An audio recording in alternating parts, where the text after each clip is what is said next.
Hello and welcome to the Mr. Brown podcast, where I reflect on my journey as an early career teacher, with a special focus on mental health. I am your host, James Brown.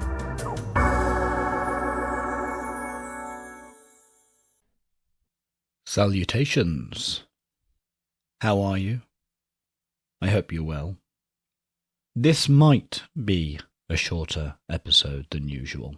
I normally create these episodes based on 2 weeks of reflections from school. I write down my reflections at the end of each day, and I let 2 weeks' worth pile up before I do an episode of the podcast. But given the way half term has fallen, I only have 1 week of reflections. But we'll see. I have 2 things I want to discuss and 1 thing I want to mention. The first thing I'd like to discuss today is a source of conflict between students and teachers. I think that one of the ultimate sources of conflict between students and teachers is differing conceptions of justice or fairness. Teenagers seem to conceive of justice in largely egalitarian terms. What I mean by that is that teenagers seem to think that what's fair is for each and every person to be treated equally, to be treated exactly the same. Whereas teachers operate with a very different conception of justice. Teachers think more in terms of equity, where it's not about treating everyone the same, but rather treating each person according to their needs. And I ran into this again, into this conflict between these 2 conceptions of justice. I ran into it again recently. I was having just a few behavioural issues with one of my Year 7 classes, and so I thought it's time for me to restamp my authority on this class by changing the seating plan. It was met with quite a bit of resistance to begin with, but I did get everyone in their new seats. Then, however, one girl came and spoke to me in a very grown-up fashion at the front and reminded me that she has a particular need that requires her to sit at the front, and I'd overlooked this when changing the seating plan. That was fine. I just got her to swap with someone at the front. However, because I'd had several students before that already complaining about their new seats and asking to move so that they could be away from someone they didn't particularly like or be close to someone they did particularly like, and I'd refused all those requests, this caused a problem. And it caused a problem with one boy in particular, who essentially kicked off about it for much of the rest of the lesson. He didn't want to be where he was sat. He had seen that I had moved this girl to the front, and he thought that that was completely unfair. And he, I believe, was operating with an egalitarian conception of fairness. He thought that what mattered was for everyone to be treated the same. I had, on the face of it, given this girl preferential treatment that was completely unfair, and I was the villain. And so, I guess my question today, and I often do this, I've realised in this podcast, I don't have many answers, but I do pose quite a few questions. I think that's probably my background in philosophy coming through. Anyway, so my question today is, how do you move past this? So if I said to this student, it's not unfair because fairness isn't about treating everyone the same, it's about treating people according to their needs. That might then flag to this student that this girl who'd had to move has some sort of special need, and that might be unfair on the girl. I wouldn't necessarily like to divulge that information to the boy. So how do you get across a more equity-based conception of justice without revealing that certain students have got special needs? And so I haven't managed to get past this yet with this particular student. I think he still thinks that I'm the villain. I mean, maybe this is how you get past that purely egalitarian sense of justice that a lot of teenagers have, where they think that everyone should be treated the same. Maybe just by, from their point of view, experiencing people not always being treated the same, maybe gradually a more equity-based conception kind of seeps in over many years. But I'd sure like to be able to speed up the process. I think that would help resolve some of the tension that exists between teachers and students. So, do you have these sorts of conversations with your students? If so, I'd be very interested to hear about them. Please let me know. Now, I haven't done this on the podcast before, but I'm going to talk about politics. And I'll do that after my usual Patreon plea. So this episode took around 2 hours to produce, and I produce 2 episodes a month. So that's around 4 hours a month that I put into this podcast. If you think that that work is worth at least the price of a coffee, so £2 to £3 once a month, then please consider signing up on my Patreon and helping me cover the cost of producing the podcast. It doesn't cost a lot, but any contribution would be greatly appreciated. And thank you to those who have already signed up. I really am so grateful. As always, the link is in the show notes. Thank you very much. Oh, I should also mention, I forgot to mention, if you do sign up on Patreon, then you will get exclusive early access to videos of my recording sessions. So there's an extra little incentive there. Thanks again. I met with my supervisor in the week. She's new to my school. My school in general seems to lean towards the more direct instruction, knowledge-rich approach to teaching, where the teacher in the room is thought of as the giver of knowledge, and the students are the receivers of knowledge. My supervisor, however, leans towards a more discovery-based idea of teaching, where it's more collaborative and at times student-led, and it's less one-directional. So in the direct instruction model, information and knowledge is coming from the teacher into the students, and that's pretty much the one direction of travel. Whereas in the more discovery-based conception, I guess there's a bit more of a cycle, goes in both directions. Now, one of the perennial debates in education seems to be which of these two styles is better. And me and my supervisor have had this discussion at length. And I think that the answer, the ultimate answer, is, as always, it depends. It depends on the students and it depends on what you're teaching them.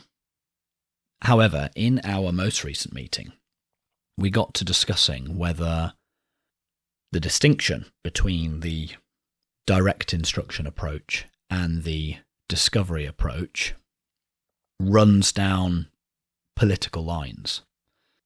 She suggested that she favoured a more discovery learning approach because she trained to be a teacher under a Labour government, whereas I tend to favour a more direct instruction approach, and that may be because I trained to be a teacher under a Tory government.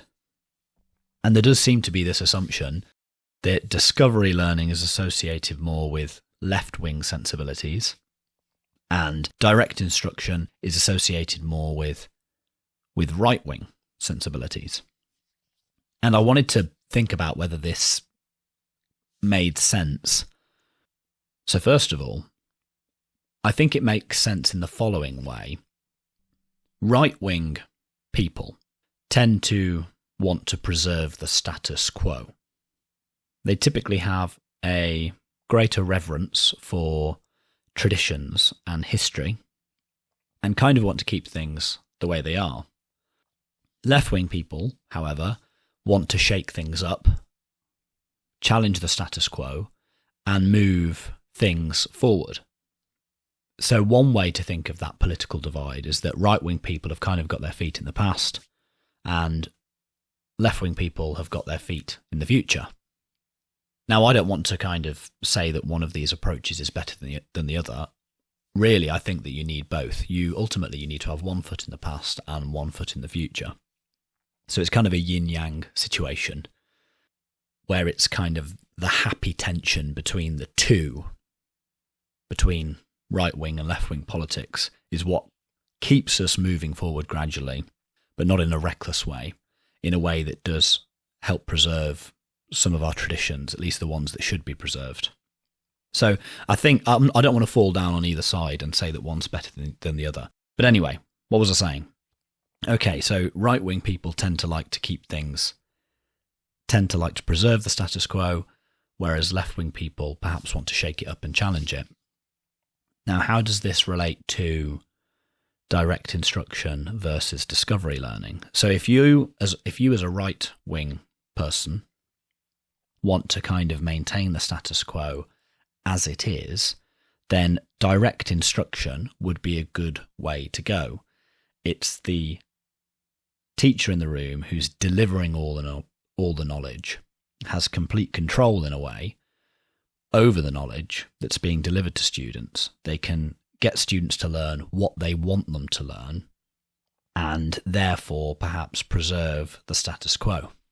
Whereas if you're a left-wing person who wants to shake things up, then almost outsourcing some of the teaching to the students themselves, relinquishing some of that control, is perhaps a better way to go. Students are going to be less likely to learn exactly what the status quo wants them to learn and more likely to follow their own lines of inquiry. This might lead to a more critical mindset, one that's going to challenge the way things are. So it does seem to make sense in that way. However, on the issue of control, it seems to be the wrong way round. So right-wing people tend to believe in small government, hands-off government, less control from government. Right-wing people tend to want people and communities and organisations almost to govern themselves with little interference from the state, whereas left-wing people want more input from the state to do things like redistribute wealth, for example, or have a welfare state, support those who need it most. So yes, right-wing people perhaps like a less controlling government, left-wing people perhaps like a more controlling government. And let's compare that again to the distinction between direct instruction and discovery learning. Direct instruction is very much a controlled way of learning. Again, the teacher controls what information is being passed on to students, whereas discovery learning is less controlled by the teacher and indeed less controlled in general. So in that respect, it seems to be the wrong way round. In that respect, left wing seems to map on to the direct instruction model where it's more controlled, and right wing seems to map on to the discovery model where it's less controlled. If my year 9s were listening to me at this moment, they would certainly say that I was waffling. But I thought it was an interesting discussion that I had, or at least the beginnings of a discussion that I had with my supervisor, and one which I wanted to explore in a little more depth here on the podcast. So, like I said, there is this perennial debate between direct instruction versus discovery learning. And does it map on to the political divide in an interesting way? I'd be very interested to hear your thoughts. So those are the two things I wanted to discuss today, and there was a third thing that I just wanted to mention. I mentioned it on the podcast this time last year, and it's my favourite day of the year at school. It is Culture Day. My school is such a multicultural organisation, and in the hustle and bustle of school life, and when everyone's wearing the same uniform, it can be easy to forget that. But then comes along Culture Day, where students are encouraged to wear cultural dress and to bring in food from their respective cultures, and it is just such a wonderful, colourful day. Some of the outfits blow my mind. I can't get over how wonderful the students look. And it does drive home the fact, it's a big reminder that my school is an essentially multicultural organisation, and that is such a strength. And I would encourage each and every school to have a cultural day. I think that we are living in an increasingly multicultural country, and it's nice to see that play out at the school level. So if my year nines, or indeed any of my students, are listening, I know some of you do, and you participated in Culture Day, thank you for doing so.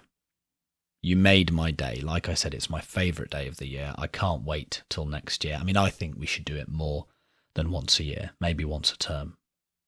But thank you. That's it for today. I hope you enjoyed this episode, and we will speak again in a couple of weeks' time. If you enjoyed this episode, please spread the word in person and on social media. You can follow me on Twitter at Mr. BrownPod, or email mrbrownpod@gmail.com. Please subscribe, rate and review in your directory of choice. Please also consider becoming a patron at patreon.com/Mr. BrownPod and helping me cover the cost of producing the podcast.